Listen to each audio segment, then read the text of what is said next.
မင်္ဂလာပါခင်ဗျာကျွန်တော်ဒီနေ့တင်ဆက်ပေးသွားမှာကတော့ကမ္ဘာ MMA လောကမှာအောင်မြင်မှုအမြင့်ဆုံးကိုရရှိထားကြတဲ့ခါဘစ်နဲ့အစ္စလမ်မာခါချက်တို့ရဲ့အောင်မြင်မှုရှိုးဝက်ချက်တွေပဲဖြစ်ပါတယ်။သူတို့ကိုကမ္ဘာကအတိအမှတ်ပြုရတဲ့ချန်ပီယံတွေဖြစ်လာစေခဲ့တာကတော့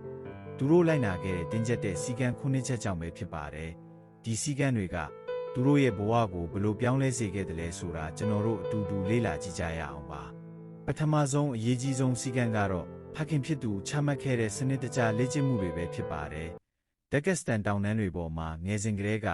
စီကံရှိနေထိုင်တတ်အောင်သင်ကြားပေးခဲ့တာဖြစ်ပါတယ်။အချိန်ကိုတန်ဖိုးထားပြီး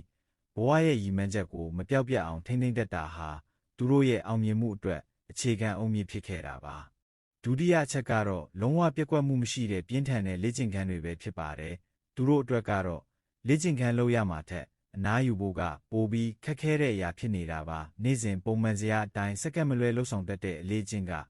သူတို့ကိုထိတ်တန့်ရောက်အောင်ပို့ဆောင်ပေးခဲ့တာဖြစ်ပါတယ်ဘလောက်ပဲပင်ပန်းနေပါစေတတ်မှတ်ထားတဲ့အလုပ်ကိုပြီးအောင်လုပ်တာဟာသူတို့ရဲ့ထူးခြားချက်တစ်ခုဖြစ်ခဲ့တာပါ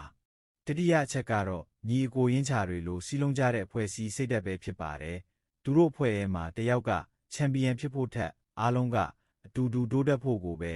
အမြဲတမ်းဦးစားပေးခဲ့ကြတာပါတယောက်ကိုတယောက်တွန်းအားပေးပြီးအကောင်းဆုံးဖြစ်အောင်ဝိုင်းဝန်းကူညီကြတာက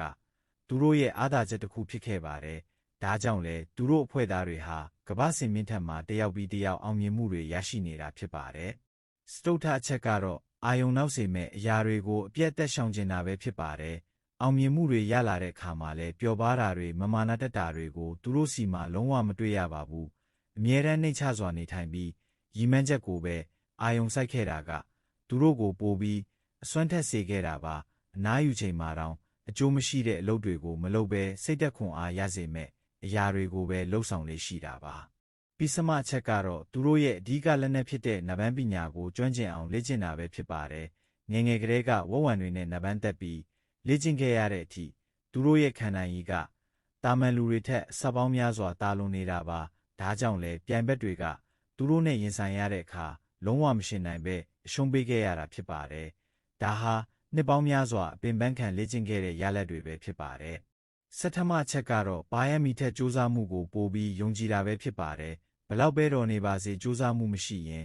အောင်မြင်မှာမဟုတ်ဘူးလို့သူတို့ကအခိုင်အမာခံယူထားကြပါတယ်။ဒါကြောင့်လဲပွဲမရှိတဲ့အချိန်တွေမှာတောင်အပြင်းထန်လေ့ကျင့်နေတတ်တာကိုတွေ့ရမှာပါ။သူတို့ရဲ့အပြီးတံမှာအပြင်းကြီးရဲ့ဆိုတဲ့စကားလုံးလုံးဝမရှိခဲ့တာပါ။နောက်ဆုံးချက်ကတော့ဘာသာတရားကိုယိုသေးကိုင်းဆိုင်ပြီးမိသားစုကိုတန်ဖိုးထားတာပဲဖြစ်ပါတယ်။ဒါဟာသူတို့ရဲ့စိတ်ဓာတ်ကိုအမြဲတမ်းတည်ငြိမ်နေစေပြီးဘလို့အခက်အခဲမျိုးကိုမဆိုရင်ဆိုင်ကျော်ဖြတ်နိုင်အောင်ကူညီပေးခဲ့တာဖြစ်ပါတယ်။အောင်မြင်မှုရဲ့ထိပ်ဆုံးကိုရောက်နေချိန်မှာတောင်မိဘနဲ့ဆရာသမားကိုအယိုသေးပေးတာကသူတို့ကိုလူချစ်လူခင်ပေါ်များစေခဲ့တာပါ။အခုပြောပြခဲ့တဲ့စီကံ9ချက်ကတော့ခါဘစ်နဲ့အစ္စလမ်တို့ကိုကမ္ဘာအဆင့်မီချန်ပီယံတွေဖြစ်လာစေခဲ့တဲ့ရှိုးဝက်ချက်တွေပဲဖြစ်ပါတယ်။ကျွန်တော်တို့ရဲ့နေ့စဉ်ဘဝမှာလည်းဒီလိုစီကံရှိမှုတွေကိုအတူယူပြီးစူးစမ်းမယ်ဆိုရင်အောင်မြင်မှုတွေရရှိနိုင်မှာအတေအချာပါပဲအားလုံးကိုကျေးဇူးတင်ပါတယ်ခင်ဗျာ။